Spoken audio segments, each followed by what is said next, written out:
ইতালিতে প্রতিদিন ব্যবহৃত ডি দিয়ে শুরু হওয়া ৩৫টি গুরুত্বপূর্ণ শব্দ জানেন? আজকের ভিডিওতে খুব সহজভাবে শিখে নিন ডি দিয়ে সবচেয়ে দরকারি ইতালিয়ান ভোকাবুলারি।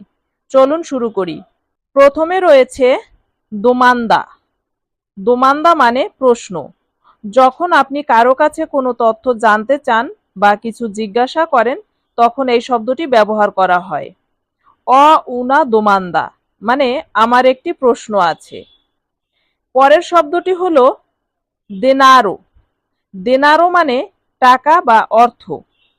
কেনাকাটা, বেতন, সঞ্চয় বা আর্থিক বিষয় নিয়ে কথা বলার সময় এই শব্দটি ব্যবহার করা হয়। উদাহরণ হিসেবে বলতে পারি, নন অ মোলতো দেনারো মানে আমার খুব বেশি টাকা নেই। এবার পরের শব্দটি হলো দান্সা। দান্সা মানে নাচ। দান্সা মানে নাচ। নাচ শেখা, সাংস্কৃতিক অনুষ্ঠান বা পারফরমেন্সে কথা বলার সময় এই শব্দটি ব্যবহার করা হয়। উদাহরণ হিসেবে আমরা বলতে পারি, মি পিয়াসে লা দান্সা মানে আমার নাচ ভালো লাগে। পরের শব্দটি হলো দোত্তরে। দোত্তরে মানে পুরুষ ডাক্তার। হাসপাতাল, ক্লিনিক বা চিকিৎসা সংক্রান্ত কথাবার্তায় এই শব্দটি খুবই গুরুত্বপূর্ণ। উদাহরণ হিসেবে বলতে পারি, ইল দোত্তরে আরিভা প্রেস্তো এর মানে ডাক্তার শীঘ্রই আসবেন। পরের শব্দটি হলো দোত্তরেসা মানে মহিলা ডাক্তার। দোত্তরেসা মানে মহিলা ডাক্তার। যখন কোনো নারী চিকিৎসকের কথা বলা হয়, তখন ইতালিয়ান ভাষায় এই শব্দটি ব্যবহার করা হয়। উদাহরণ হিসেবে বলতে পারি, লা দোত্তরেসা এ মোলতো জেন্তিলে মানে মহিলা ডাক্তার খুবই সদয়।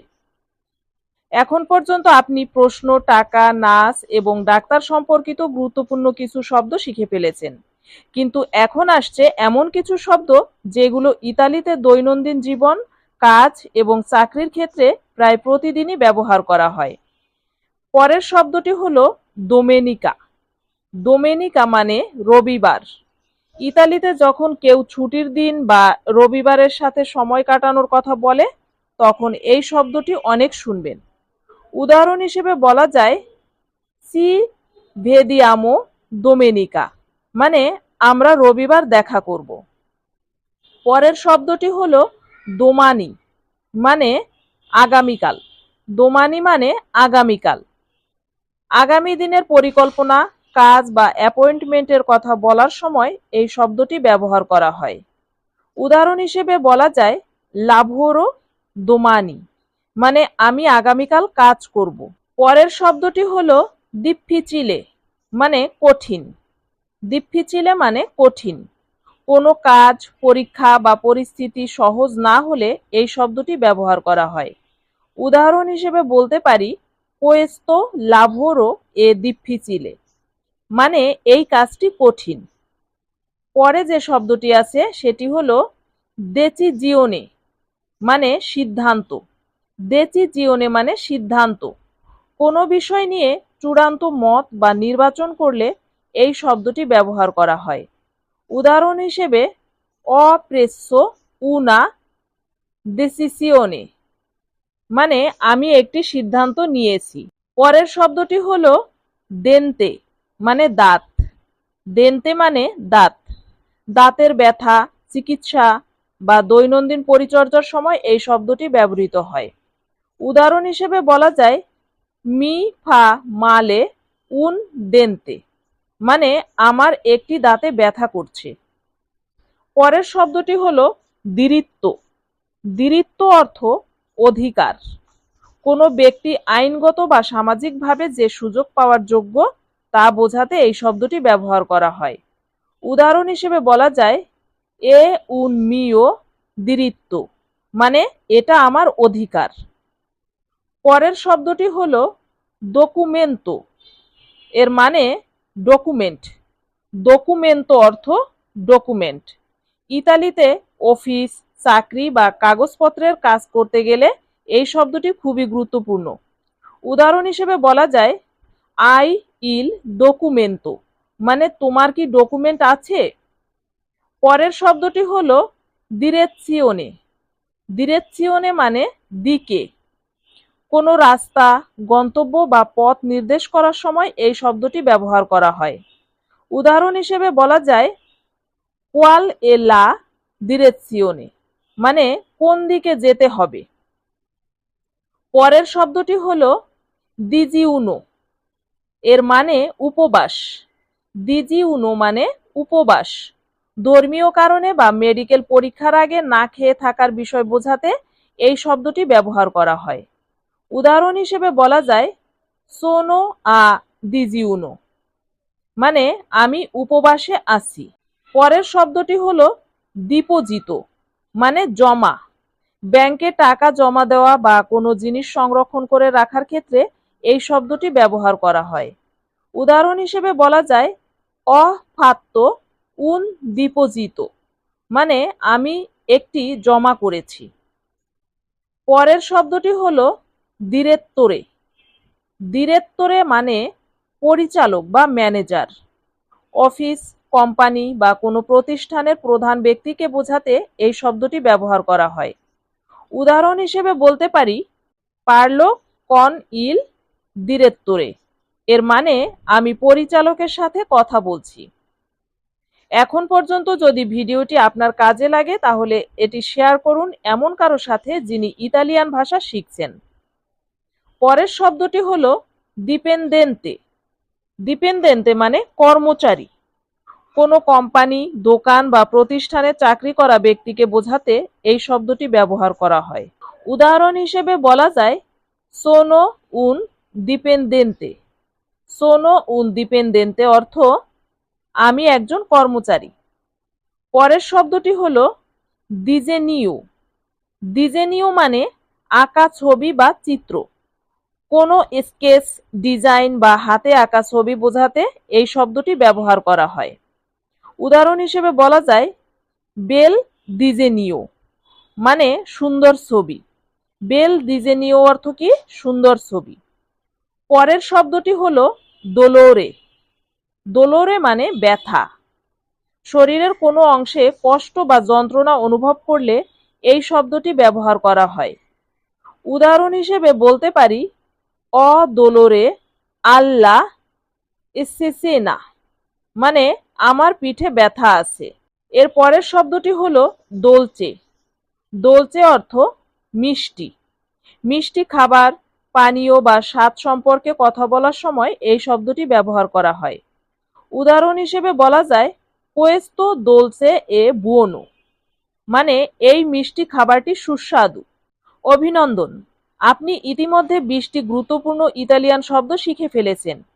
কিন্তু ভিডিও শেষ করবেন না, কারণ এখন আসছে এমন কিছু শব্দ যেগুলো ইতালিতে দৈনন্দিন কথোপকথন, কাজ এবং বাস্তব জীবনে আরো বেশি ব্যবহার করা হয়। পরের শব্দটি হলো দোন্না। দোন্না মানে মহিলা।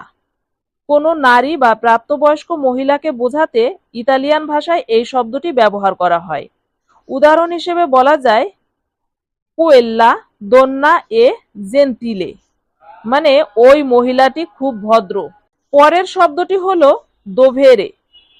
দোভেরে মানে দায়িত্ব। কাজ, পরিবার বা ব্যক্তিগত জীবনে যে কর্তব্য পালন করা উচিত তা বোঝাতে এই শব্দটি ব্যবহার করা হয়। এর পরের শব্দটি হলো দুব্বিও। দুব্বিও মানে সন্দেহ। কোনো বিষয় নিয়ে নিশ্চিত না হলে বা মনে প্রশ্ন জাগলে এই শব্দটি ব্যবহার করা হয়। উদাহরণ হিসেবে অ উন দুব্বিও, মানে আমার একটি সন্দেহ আছে। পরের শব্দটি হলো দিস্তান্সা। দিস্তান্সা মানে দূরত্ব। দিস্তান্সা মানে দূরত্ব। দুইটি স্থান বা বস্তুর মাঝে ব্যবধান বোঝাতে এই শব্দটি ব্যবহার করা হয়। পরের শব্দটি হলো দিভানো, মানে সোফা। দিভানো মানে সোফা। বাড়িতে বসে বিশ্রাম নেওয়া বা টিভি দেখার সময় ব্যবহৃত আসবাবকে বোঝাতে এই শব্দটি ব্যবহার করা হয়। উদাহরণ সোনো সুল দিভানো, মানে আমি সোফায় বসে আছি। সোনো সুল দিভানো মানে আমি সোফায় বসে আছি। পরের শব্দটি হলো দিয়ারিও। মানে ডায়েরি, দিয়ারিও মানে ডায়েরি। নিজের দৈনন্দিন ঘটনা, পরিকল্পনা বা ব্যক্তিগত নোট লিখে রাখার খাতাকে বোঝাতে এই শব্দটি ব্যবহার করা হয়। দারুণ! এখনো আপনি ২৭টি গুরুত্বপূর্ণ ইতালিয়ান শব্দ শিখে ফেলেছেন, কিন্তু এখনো বাকি আছে শেষের কয়েকটি শব্দ, যেগুলো দৈনন্দিন কথোপকথন, অফিস এবং বাস্তব জীবনে খুবই কাজে লাগে। পরের শব্দটি হলো দেত্তালিও, মানে বিস্তারিত। কোনো বিষয়ের ছোট ছোট তথ্য বা সম্পূর্ণ ব্যাখ্যা জানতে চাইলে এই শব্দটি ব্যবহার করা হয়। পরের শব্দটি হলো ডিসকোর্সো। ডিসকোর্সো অর্থ বক্তব্য। সভা, অনুষ্ঠান বা মানুষের সামনে কথা বলার সময় দেওয়া বক্তৃতাকে বোঝাতে এই শব্দটি ব্যবহার করা হয়। উদাহরণ হিসেবে বলা যায়, ইল সুও ডিসকোর্সো এ ইন্টারেসান্তে, মানে তার বক্তব্যটি আকর্ষণীয়।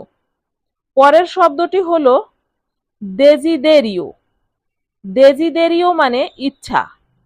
আপনি কোনো কিছু করতে চান বা অর্জন করতে চান এমন আকাঙ্ক্ষা বোঝাতে এই শব্দটি ব্যবহার করা হয়। উদাহরণ, অ উন গ্রান্দে দেসিদেরিও, মানে আমার একটি বড় ইচ্ছা আছে। পরের শব্দটি হলো দেস্তিনাৎসিওনে, মানে গন্তব্য। দেস্তিনাৎসিওনে মানে গন্তব্য। ভ্রমণ, বাস, ট্রেন বা যে কোনো যাত্রায় যেখানে পৌঁছানোর কথা সেই স্থানকে বোঝাতে এই শব্দটি ব্যবহার করা হয়।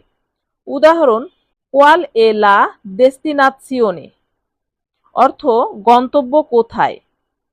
পরের শব্দটি হলো দিস্ত্রাৎসিওনে, মানে অমনোযোগ। দিস্ত্রাৎসিওনে মানে অমনোযোগ। কাজ বা পড়াশোনার সময় মন অন্যদিকে চলে গেলে এই শব্দটি ব্যবহার করা হয়। উদাহরণ, লা distrazione è un problema, মানে অমনোযোগ একটি সমস্যা। পরের শব্দটি হলো দিভিজা। দিভিজা অর্থ ইউনিফর্ম, মানে পোশাক। স্কুল, হাসপাতাল, নিরাপত্তা বাহিনী বা কর্মক্ষেত্রের নির্দিষ্ট পোশাক বোঝাতে এই শব্দটি ব্যবহার করা হয়। উদাহরণ হিসেবে, ইন্দ্রোসো লা দিভিসা, মানে আমি ইউনিফর্ম পরেছি। দুরেচ্ছা মানে কঠোরতা। দুরেচ্ছা মানে কঠোরতা। কোনো ব্যক্তি, নিয়ম বা পরিস্থিতি খুব কঠিন বা কঠোর হলে এই শব্দটি ব্যবহার করা হয়। উদাহরণ হিসেবে বলা যায়, লা দুরেচ্ছা দেল্লে রেগোলে, মানে নিয়মগুলোর কঠোরতা। পরের শব্দটি হলো দুরাতা, মানে সময়কাল। দুরাতা মানে সময়কাল। কোনো কাজ, কোর্স, মিটিং বা ঘটনার মোট সময় বোঝাতে এই শব্দটি ব্যবহার করা হয়।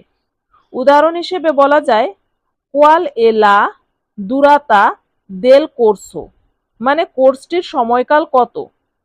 আজকের মতো এখানেই শেষ। ডি দিয়ে ৩৫টি শব্দের মধ্যে আপনার সবচেয়ে পছন্দের শব্দ কোনটি লিখুন। পরের লেসনে আবার নতুন ইতালিয়ান ভোকাবুলারি নিয়ে দেখা হবে। ততক্ষণ পর্যন্ত সবাই আজকের লেসনটি বারবার প্র্যাকটিস করুন।